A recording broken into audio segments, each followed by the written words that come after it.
तो बच्चे लोग आ गए अपन लोग पार्ट 5 पे। भाई उम्र हो गया मेरी भी।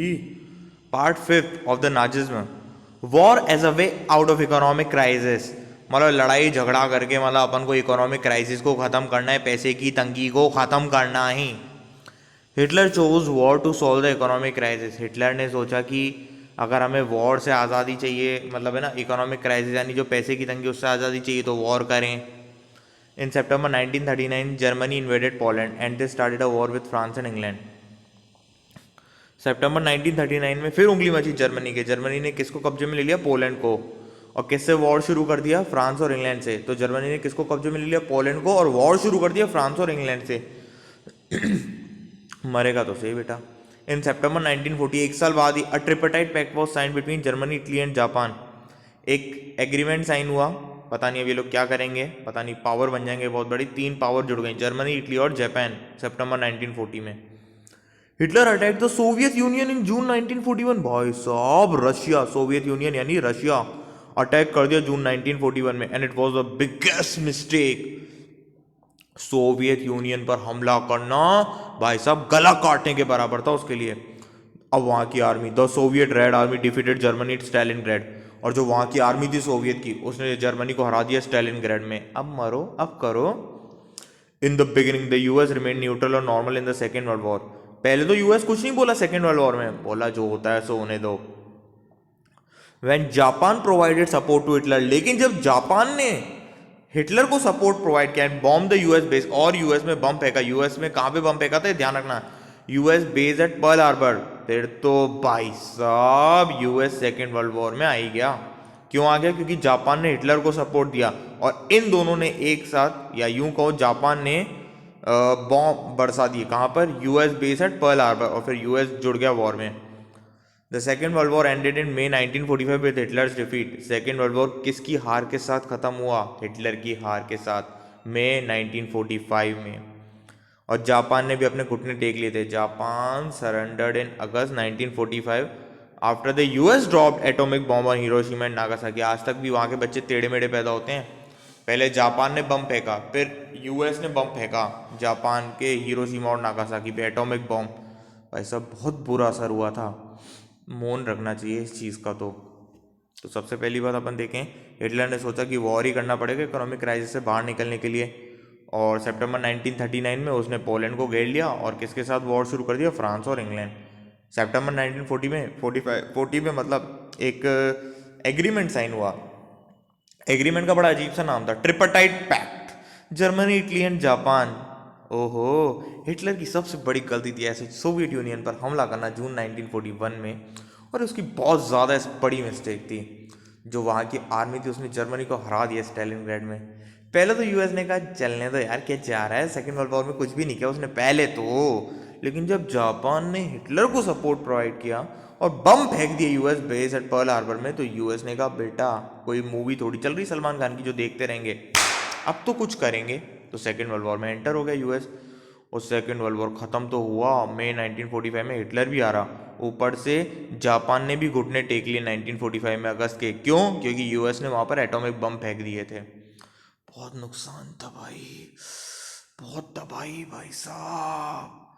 The Nazi world view, Nazi की क्या सोच थी? The Nazi ideology did not believe in equality among people but only in a racial hierarchy. Oh my जीजा जी, नाजी की जो आइडियोलॉजी थी, थिंकिंग थी, वो इक्वालिटी में बिलीव नहीं रखती थी, वो सिर्फ रेशियल हायरार्की, मतलब जात पात ऊंच नीच, इसमें बिलीव रखती थी। ये होती है racial hierarchy. According to this, तो इसके हिसाब से the Nordic German Aryans were at the top and the Jews were at the bottom. अच्छा, तो उनके हिसाब से कौन ऊपर थे? उनके कास्ट वाले कौन थे? ध्यान रखना, ऊपर कौन थे? Nordic German Aryans. जैसे मैं कहूँ यहाँ पे, मैंने यहाँ नहीं कहूँगा हिंदुस्तान में कौन सी जात ऊपर है, पर वहाँ पे कौन ऊपर थे? जर्मनी में नॉर्डिक जर्मन आर्यंस, वो ऊपर थे, और ज्यूज बिल्कुल नीचे थे। तो ऊपर कौन थे? Nordic German Aryans. नीचे कौन थे? Jews. All other coloured people were placed in between, और बाकी के सारे लोग बीच में। मतलब बर्गर में 2 ब्रेड ऊपर नीचे थी, ऊपर वाली ब्रेड नॉर्डिक जर्मन आर्यन, नीचे वाली ब्रेड ज्यूज, और बाकी के सारे कलर के लोग बीच में, तो ये बन गया बर्गर। तो ये थी नाजी की आइडियोलॉजी। कौन ऊपर? आर्यंस। कौन से आर्यन? Nordic German Aryans. और नीचे कौन? जूस नहीं रे, juice. Hitler interpreted the ideas of Darwin and Spencer to suit his own views. Hitler ने किसकी सोच को ऐसा रखा था अपने अंदर, डार्विन और स्पेंसर की। डार्विन और स्पेंसर की सोच क्या थी भाई ऐसी जो हिटलर ने अडॉप्ट कर ली बच्चे की तरह।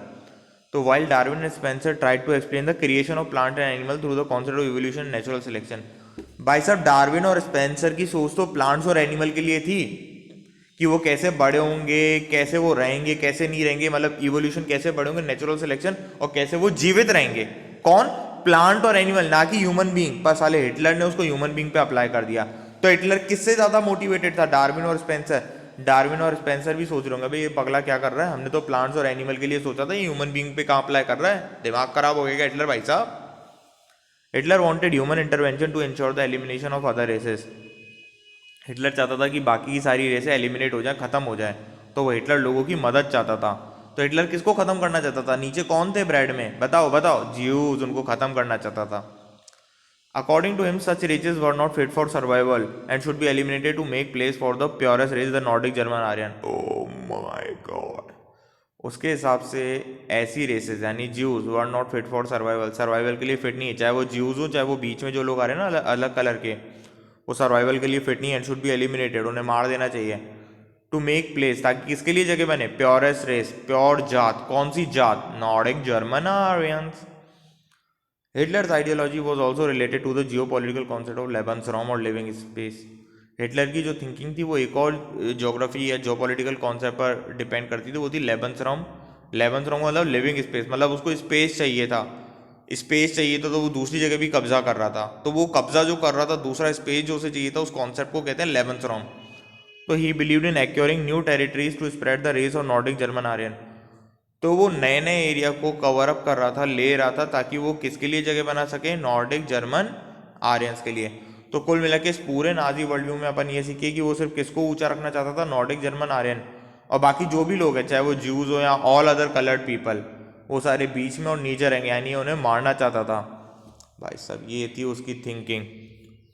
ऐसी थिंकिंग तो भाई भगवान किसी दुश्मन को भी न दे। बहुत नीच आदमी था वो, बहुत बड़ा वाला नीच आदमी। तो ये देखो अपन सीख गए ना, वॉर उसने शुरू कर दिया, ये नाजी का वर्ल्ड व्यू अपन ने देख लिया। क्वेश्चन देख लो एक मिनट, ये देखो दिख रहा है ना तुम्हें साइड में, ये देखो थोड़ा जूम कर दूँ, zoom zoom zoom zoom. Why did Hitler prefer war, what was the biggest mistake made by him? Hitler ने इसलिए वॉर प्रेफर किया ताकि वो कब्जा कर सके दूसरी जगहों पर। और बिगेस्ट मिस्टेक क्या थी? सोवियत यूनियन पर हमला करना। नाजी का वर्ल्ड व्यू, नाजी की सोच क्या थी? नाजी की सोच सिंपल थी, नॉर्डिक जर्मन आने ऊपर, ज्यूज नीचे और बाकी के कलर के लोग बीच में, यानी वो उन सबको ख़त्म करना चाहता था। सिर्फ जिंदा किसको रखना चाहता था? Nordic German Aryan. बाकी भाड़ में जाए सारी जाते हैं, ये कर दिया जिन जिन जिन छोटा।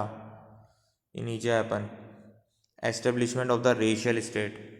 रेशियल स्टेट, अब उसने ऊंच नीच वाली स्टेट कैसे बनाई?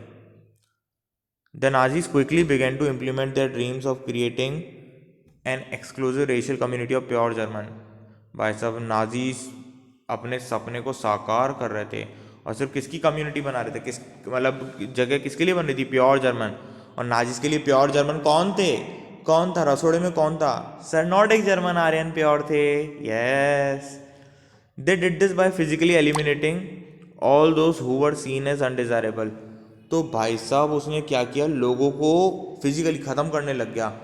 मतलब जो भी अनडिजायरेबल दिखते थे वो उन्हें ख़त्म कर देता था। अनडिजायरेबल मतलब जो भी उसके हिसाब से नहीं थे वो उन्हें ख़त्म कर देता था। The pure and healthy Nordic Aryan were seen as the only desirable race. मैंने बताया इसे ही तुम्हें। वो सिर्फ प्योर और हेल्थी किसे समझता था? नॉर्डिक आर्यंस को डिजायरेबल रेस समझता था। और many German who were consider undesirable were killed, और काफियों को तो उसने मार ही दिया जो भी उसे अनडिजायरेबल दिखते थे। डिजायरेबल मतलब जो उसे सही लगते थे, अनडिजायरेबल जो उसे सही नहीं लगते थे। इवन द मेंटली और physically unfit people were killed. और रे रे रे रे रे, मतलब जो मेंटली यानी दिमाग से पागल हुए, फिजिकली लूले लंगड़े थे, उनको भी मार डाला। गाना तो एक ही बनता है, मार डाला। ये भगवान कैसा कमीना था। The Jews, the Russians and the Poles, the Jews, the Russians and the Poles, all of them were widely persecuted. मतलब सबके साथ बुरा व्यवहार किया। वाइडली परसिक्यूटेड मतलब बुरा व्यवहार दिखाया हार्डवर्ड में। After the German occupation of Poland, जैसे ही जर्मनी ने पोलैंड को लिया था, एंड पार्ट्स ऑफ रशिया, और रशिया के कुछ पार्ट लिए थे, the capture civilian were force to work as slave labour. तो वहाँ पे जो रहने वाले लोग थे पोलैंड और रशिया में, उनको इन्होंने गुलाम बना दिया। गुलाम कैसे? जब जर्मनी ने किस पर कब्जा कर लिया था? पोलैंड और रशिया। भाई सब जर्मनी बहुत गलत कर रहा है। Most of them died because of hard work and starvation. बेचारे काफ़ी लोग तो हार्ड वर्क मेहनत कर करके मर गए, और स्टारवेशन भूख भूख से मर गए, उनको खाना ही नहीं मिलता था टाइम पे। समझ रहे हो ना मैं क्या कह रहा हूँ, समझ रहे हो ना। तो बच्चों पार्ट 5 खत्म होता है, जाने मन।